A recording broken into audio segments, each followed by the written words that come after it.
Hello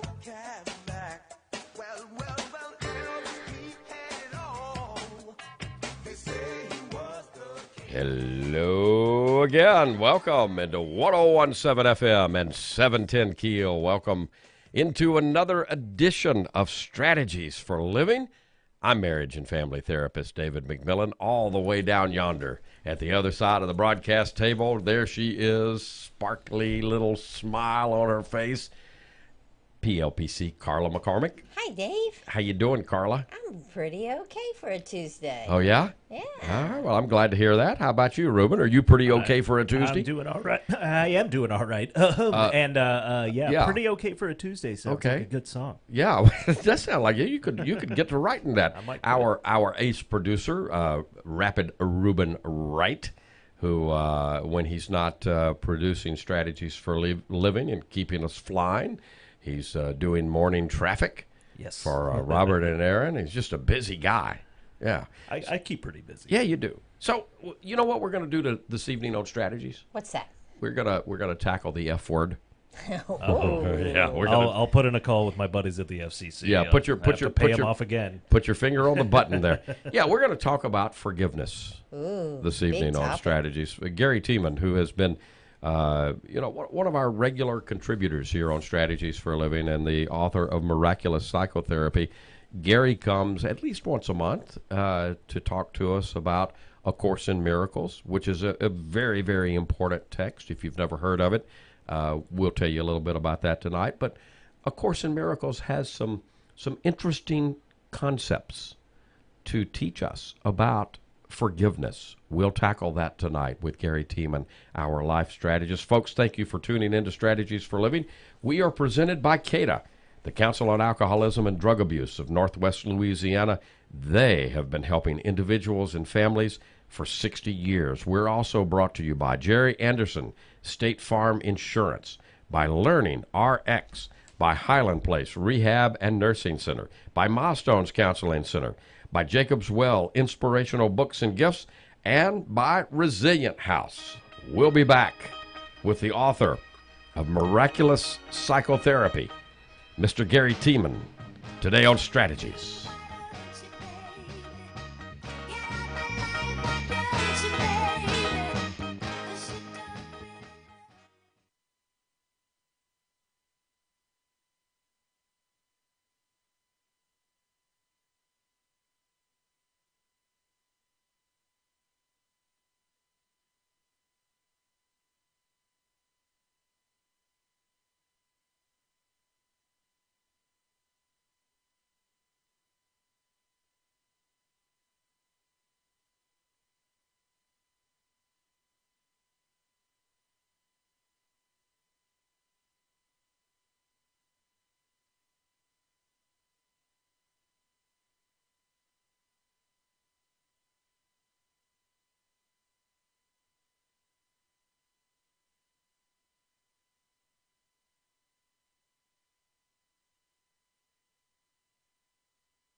Welcome back. Welcome back into Strategies for a Living on 101.7 FM and 710 KEEL. Marriage and family therapist David McMillan, PLPC Carla McCormick. Please welcome to the program now Mr. Gary Tiemann, who is master's in social work. He got that from Louisiana State University in 1987. He didn't get it, he earned it.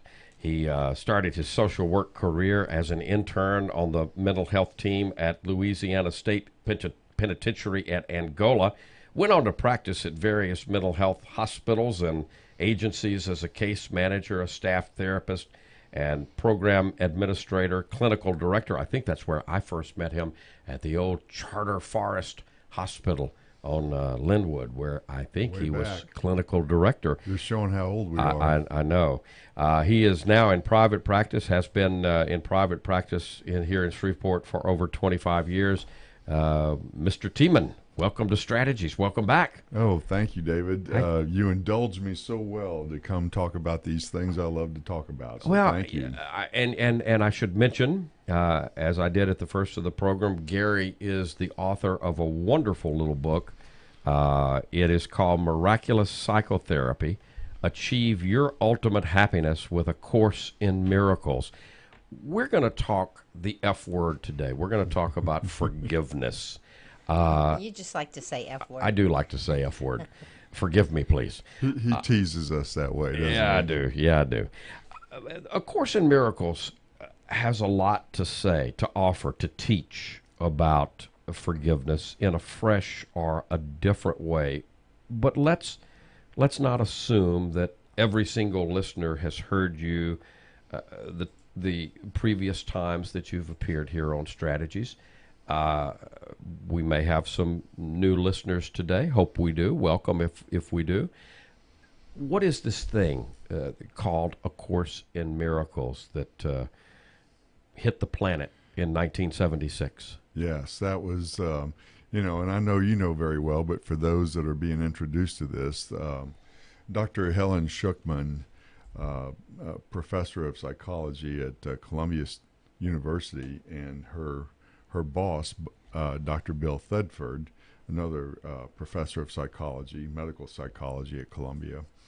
They had this strange relationship, this very intense relationship. Sometimes you could even say love-hate, brother and sister kind of relationship that at times would get pretty intense. Right.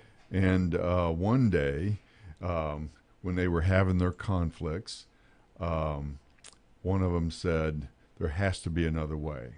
And when that happened, Helen, Dr. Schuckman, she started hearing this voice. And this voice was identified itself as Jesus Christ. And started explaining, first of all, the voice said, do you really mean that, or were you just blowing off smoke? And she thought about it and said, I think I really mean that. And he said, okay, well, take notes.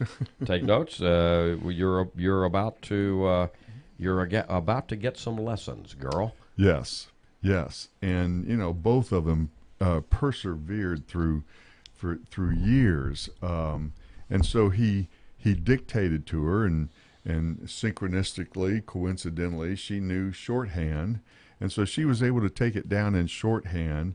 And then she would come in early before work, her and Dr. Thedford, and she would dictate to him what she had taken down in shorthand, and he would type it on his IBM Selective. And this went on for years. Wow. The text is 669 pages in my book, single space, and most of it in iambic pentameter.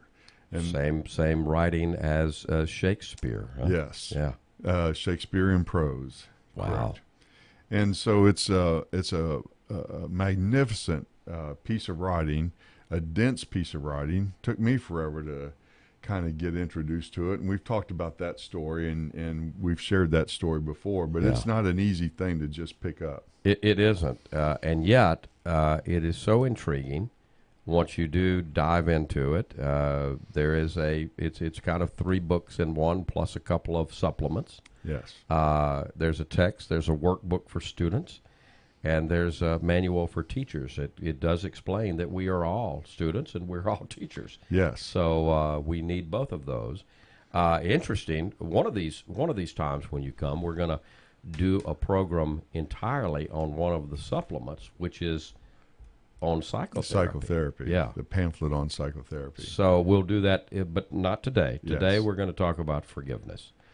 So one of the intriguing early parts of the course, Gary, basically says, you probably have the page memorized, but I don't, I promise. nothing, let's see, nothing real can, I do have it right here. I figured you did. Nothing real can be threatened. Nothing unreal exists. Herein lies the peace of God. Yeah. That kind of is mind-boggling when you stop and think about it. Yeah, that kind of blows my mind. Yeah. I might not be smart enough to sit at this table. Oh, I think you are. Yeah. So I guess one of the ways that we begin talking about forgiveness is also talking about oneness. Yes. I like to tell my old joke about the Dalai Lama. What did the Dalai Lama say to the hot dog vendor? I don't know. Carla, do you know this one? No, I don't. Make me one with everything. Oh. And the Course in Miracles is very similar to Buddhism, and Buddhism is very specific about, our true nature is that we are one with everything. Yes. And our egos seduce us into thinking that we are separate from everything. And so our journey is about realizing the truth of our oneness with everything. All right, so when you talk about forgiveness, generally we would be talking, particularly if we're talking in a religious context or even spiritual context, we're also talking about sin. Yes. A Course in Miracles has a bit of a different idea about sin, does it not? Yes, and here again, it's very similar to Buddhism, but it is in Christian language, and so the word sin, a term that Buddhists don't use very often, right, is used often, but we often point out, and I didn't know this until I discovered it through my studying of the Course and others teaching this stuff, what the original definition of sin was, where that term came from. Archery. Yes. In archery, that you either hit the bullseye or you don't. Right. You hit the bullseye or you sin. And so the interpretation then and the way we understand or think of it in this theology or in this theory is that we were created in the image of God, in all of the infinite perfection of love that implies. Right. And so as long as you're reflecting that, behaving with that thought, with that idea, with that intention, you're being true to who you are, true to your true nature, true to the truth. On the other hand, anytime you're thinking other than that, anytime you're thinking or behaving other than that, that is a sin. And you're so missing the mark. You're missing the mark. You're not being true to who you are. You're being separate from the idea of what you are. I'm going to take just a little bit of a turn away. And you, as you're talking, I can't get out of my head that beautiful parable of Jesus, of the prodigal son. And, the idea that it doesn't really make, because if Jesus' hearers heard, the story that Jesus was telling, they would have been incensed. You and I were talking about this yesterday. just yesterday, Carla. in the parking lot, as a matter of fact. We have deep parking How, Yeah, lot deep- how deep- synchronistic. Deep parking lot conversations. But the listeners of what they would have been ready to absolutely, at the very least, run that boy out of town for going to his father and saying, "Hey, old man, give me my share," because that was just Jewish hearers would have heard that as an abomination, unforgivable. But in the story, the father does share. He does give the estate. The young man goes out, blows it. We know the story. He comes to his senses. He comes back. The father runs out. He doesn't wait for him. He runs to get him. Yes. That implies to me that what Jesus was saying is it's going to be hard to separate yourself from me. So I come back to this idea of one with everything, the symbiosis with God. Yes. Gary, am I off the mark here? No, or? that's exactly, and in fact, I chose that word specifically, the symbiosis, because we do think in terms of symbolically, the birth of a child is the separation into the world, is the prodigal son, and leaves that symbiotic relationship with mom. Right. We're talking forgiveness today from the perspective of A Course in Miracles. We're talking with licensed clinical social worker Gary Tiemann. More to come, more to learn. Stay with us on Strategies. Don't you know that no one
And welcome back. Welcome back into Strategies for Living. Marriage and family therapist David McMillan, PLPC Carla McCormick. Our life strategist today, licensed clinical social worker Gary Tiemann, the author of Miraculous Psychotherapy, about achieving your ultimate happiness with A Course in Miracles.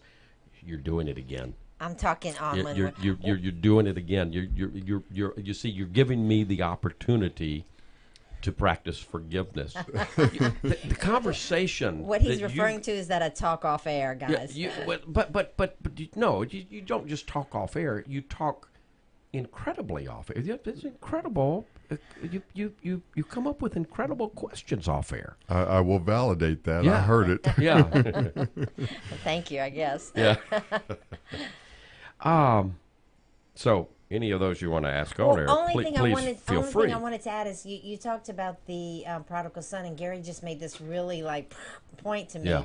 He was talking about the son, and the son, if he represents us as mankind, he had a choice of his own free will to turn around and come back to his father's house. Absolutely. So we have the choice to turn around Absolutely. and come back. Absolutely. So we go out. We go out. We separate ourselves. Yep.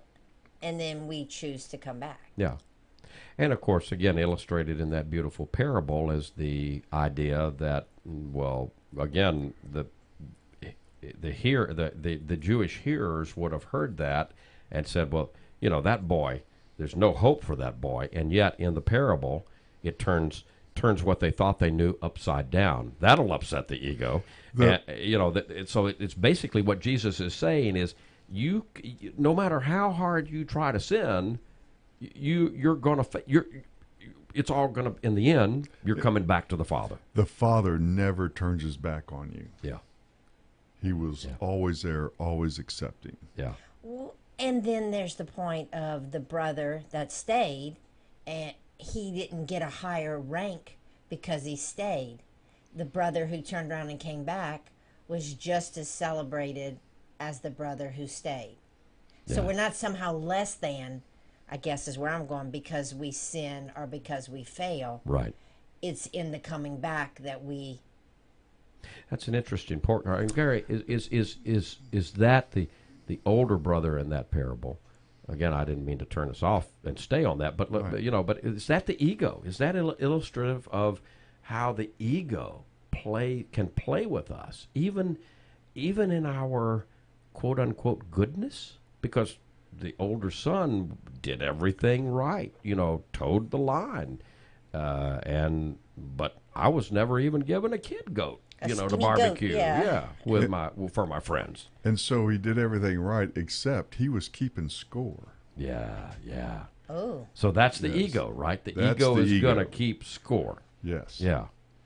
So we have, again, I guess what we're saying here, and if we really want to talk about forgiveness, this idea of sin, this idea of separation, creates this concept of other. Yes. Separateness also is going to set up drama and conflict, right? So now, once you start thinking in terms of that you are separate from others, right, then you create the whole concept of separate. And along with that concept of separate, instead of knowing yourself and thinking of yourself and reflecting yourself as infinite, now we're introducing the ideas of finite. Now, not only is there the idea of other, not only do we have the concept that there is this boundary drawn between me and you, right, but the boundary itself creates the whole concept of limits. It creates the whole concept of finite. And so now things are limited. And so that introduces the whole concept of fear.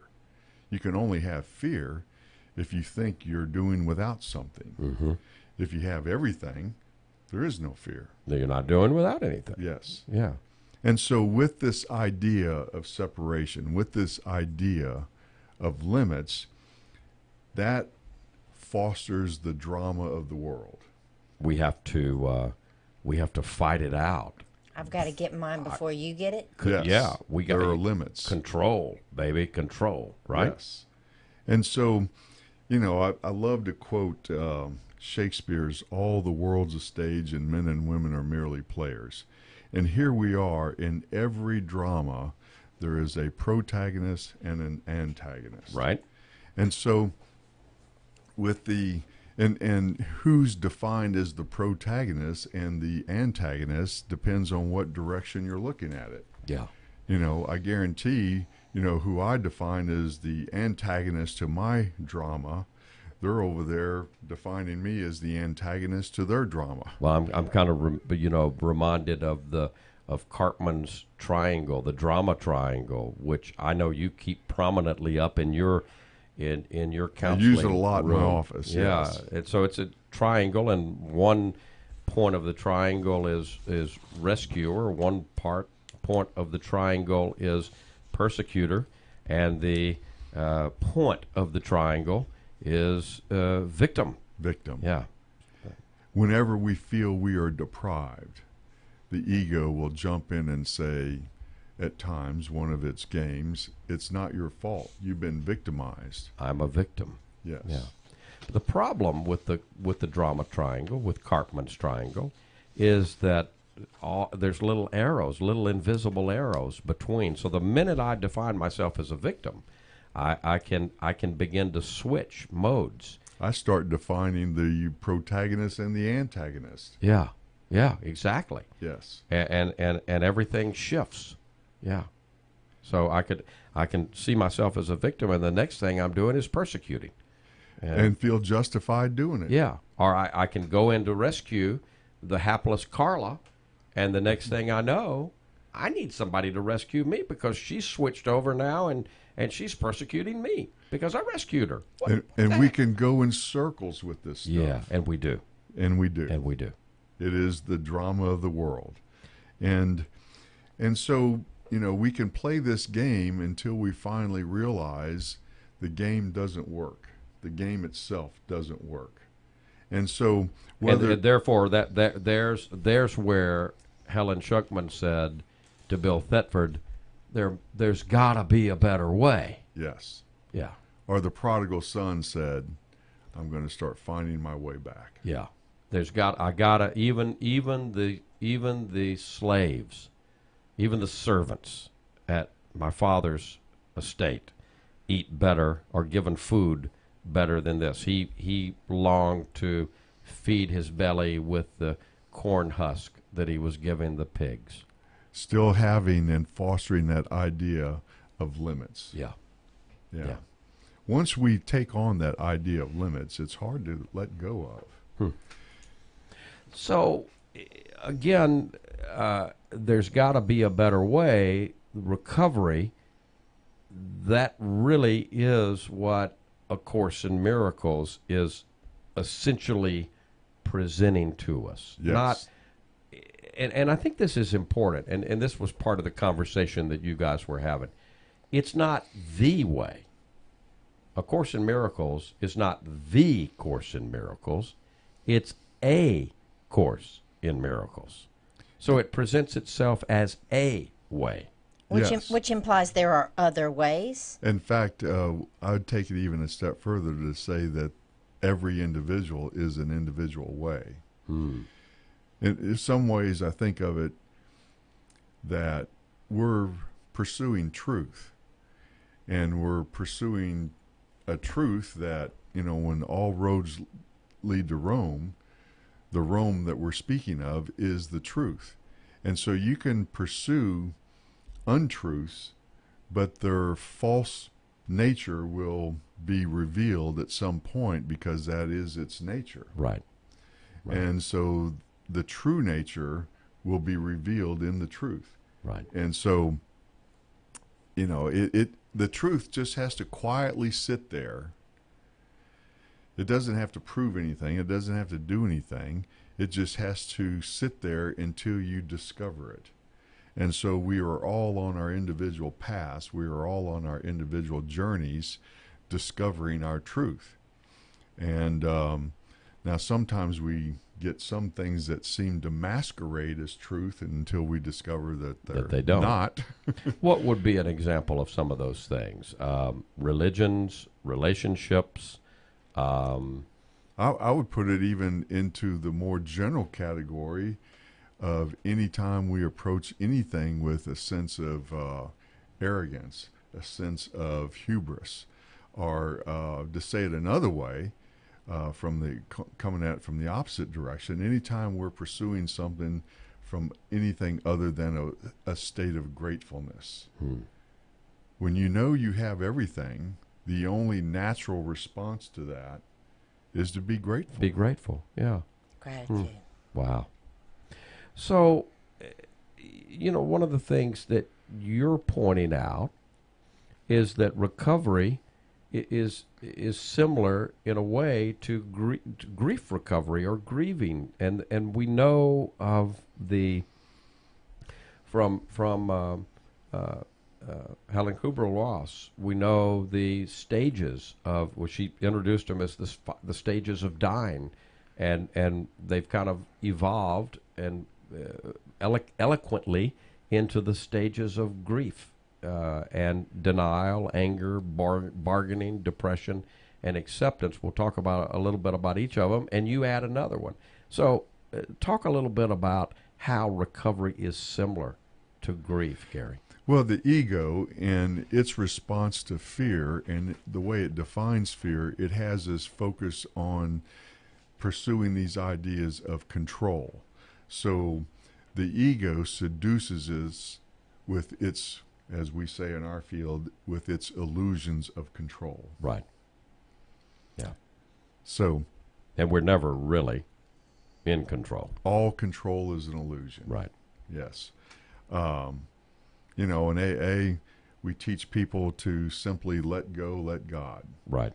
This surrendering is the path that ultimately works. And it doesn't matter, as you're talking about, what flavor of that surrendering, what religion or what process, or, AA has their flavor of it. Every religion has its flavor of it.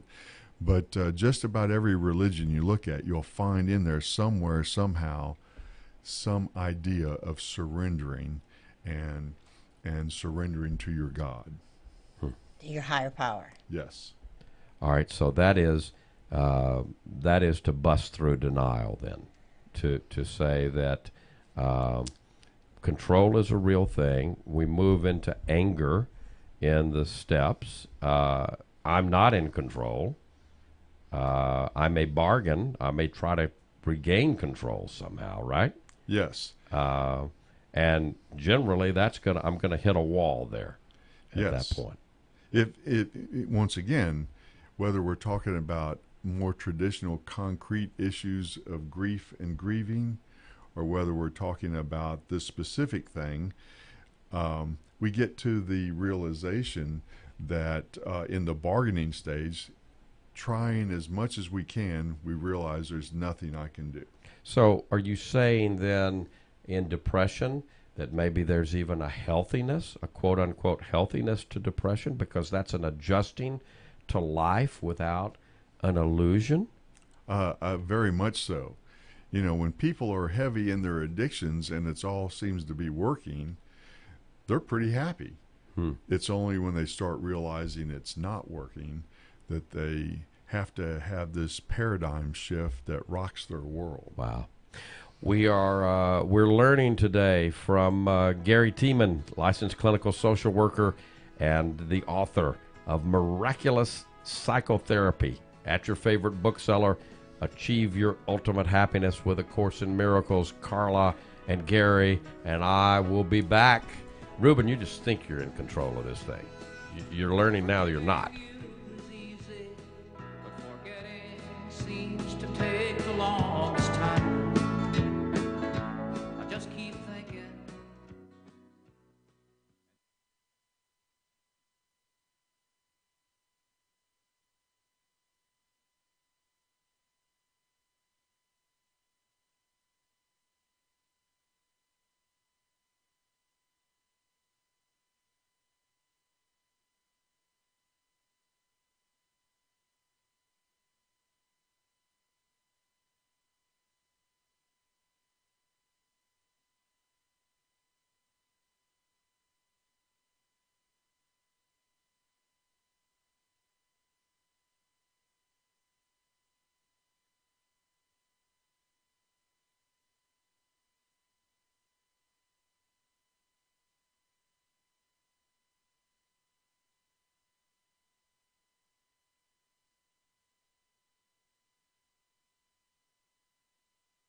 Welcome back. Welcome back into Strategies for a Living, that is, on 101.7 FM and 710 KEEL. I'm marriage and family therapist David McMillan with Little Sparkly, PLPC Carla McCormick. Sparkly's getting her brain grown tonight. You are, yeah.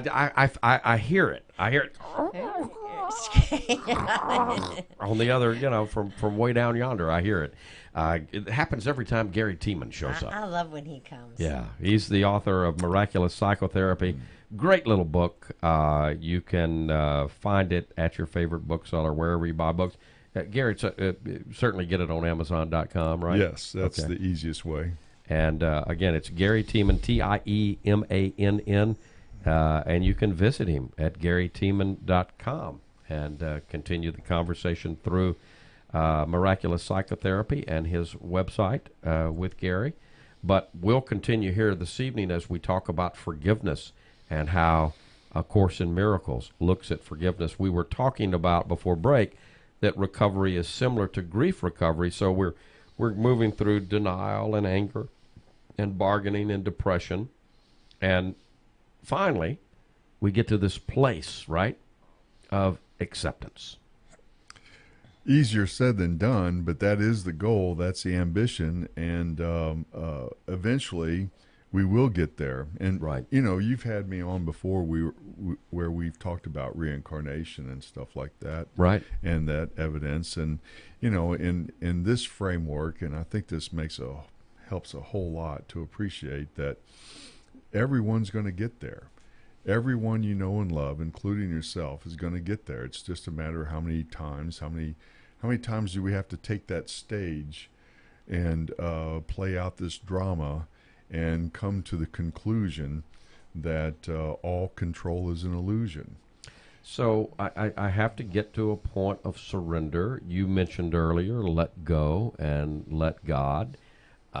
If we're looking at this from step work, the steps begin with this idea of giving, and they kind of go throughout too, but it begins with this idea of I recognize my powerlessness, right? Yes, that and it's essential that that's at the beginning of the 12 steps.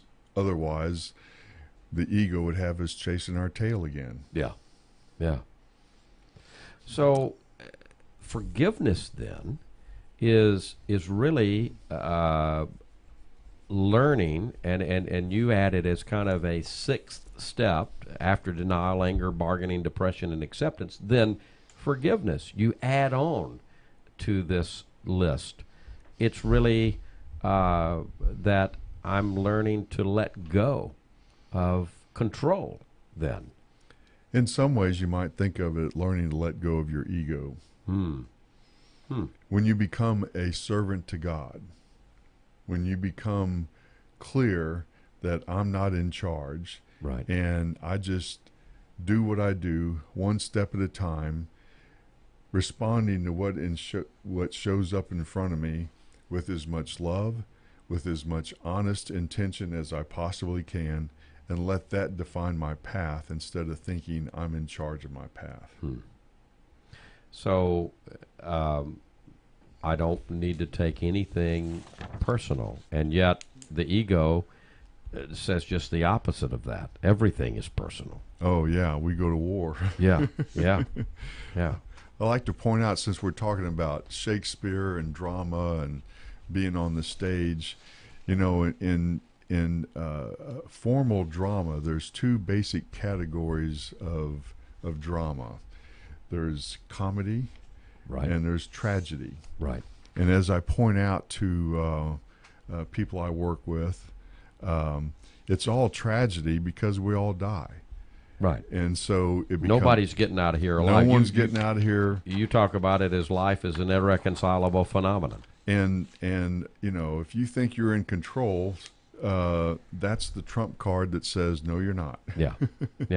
And so it becomes comedy when you start being able to recognize these games the ego plays and not participate in it and learn to laugh at it. That's what I call the... Is that detachment, being able to step back from it, just to become an observer? Uh, exactly. Sometimes I use the analogy, if all the world's a stage and men and women are merely players.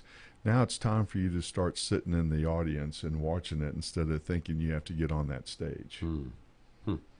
And then, when the people that come in front of you, and one of my favorite things that I got from the Dalai Lama in the first book I read that he wrote is recognize that anyone that is ever unkind, they are confused.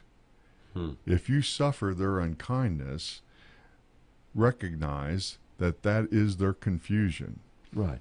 Once again, we started because off... if they really understood, again, back to where we started, if they really understood the oneness with everything, the symbiosis with God, that we can't be separated, it's just an illusion.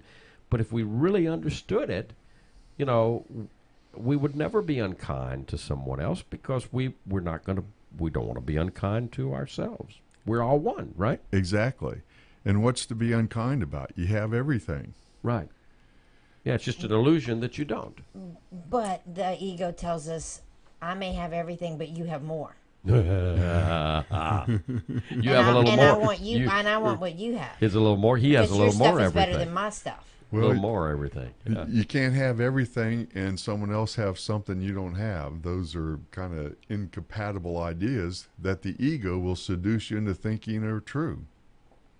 So when you talk about forgiveness, Gary, and we've talked about forgiveness before, is forgiveness forgetness? I mean, do I forgive and forget? Oh, what a great question. No. And in fact, we started with... you mentioned that I started my social work career at Angola.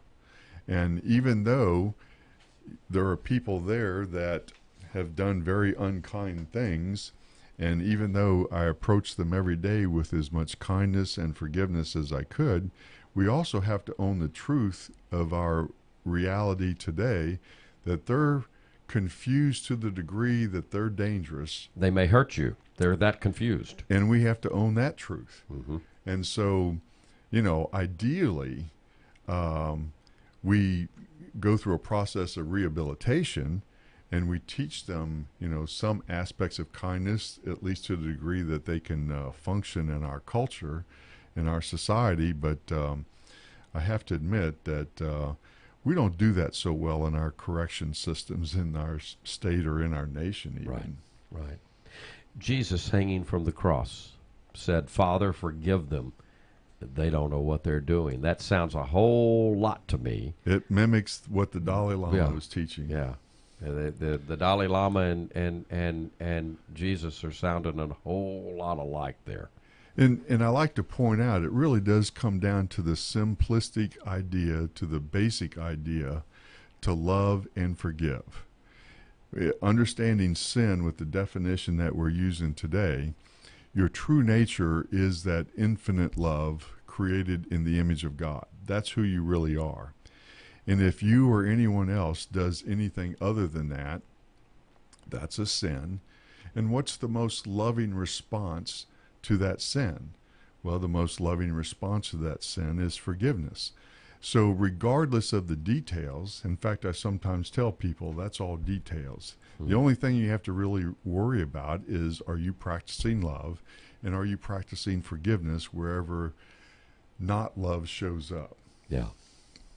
So what about not love towards yourself or forgiveness for yourself? Oh, you're not off the hook there either. Right, because that's the hardest thing. You may really be confused there, right? Yeah. We're Because it's easier for me to forgive you than it is for me to forgive me. Oh, yeah. Let's come back and wrap with that. That's a good place to kind of tie a bow around all of this. All begins with the self, doesn't it? Yes. All comes back to the one. Yes. Miraculous Psychotherapy is the book. Gary Tiemann is the author. He's our life strategist today. We've got more minutes with Gary here on Strategies.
I'm sorry. Everybody's staring at me. Maybe you are in control. Maybe this whole thing Gary's talking. Well, no. Welcome back. Welcome back into Strategies for Living here on 101.7 FM. Good job, Ruben. 710 Keel. Yeah, great job, Ace.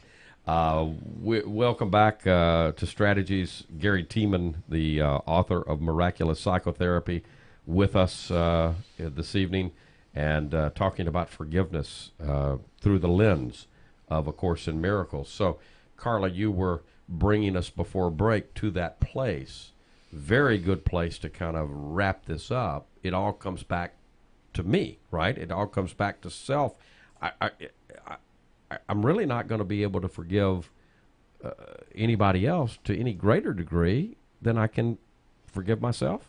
Is that kind of what we're dealing with here? Sometimes it's a hard pill to swallow, but you have to own that whatever you see out there is in you. Yeah. And here again, the ego likes to seduces in the ideas, oh, I can only be this bad where they're that bad. Yeah, and that bad's really bad. Yeah. This is such, I mean, you know, again,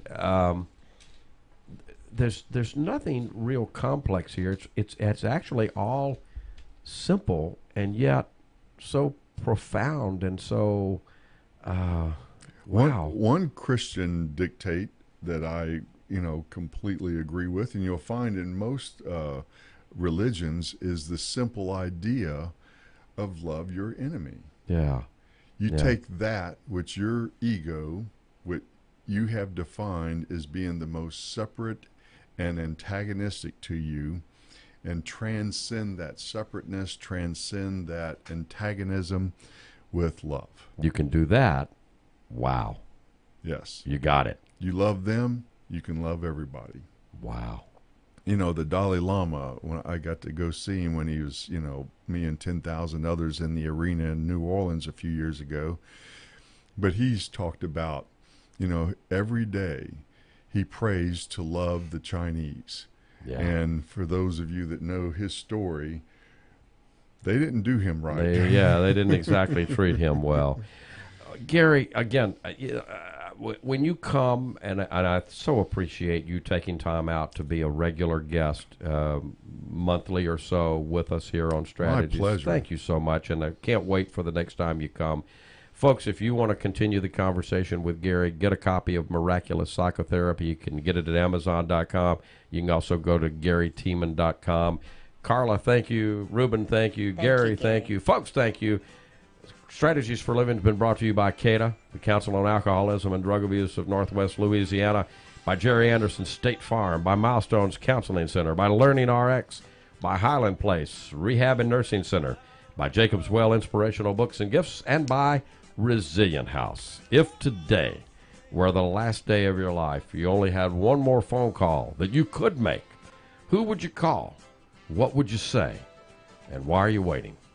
Make the call. For licensed clinical social worker Gary Tiemann, for Carla McCormick, for Reuben Wright, I'm David McMillan. See you next time here on Strategies for Living. Right side of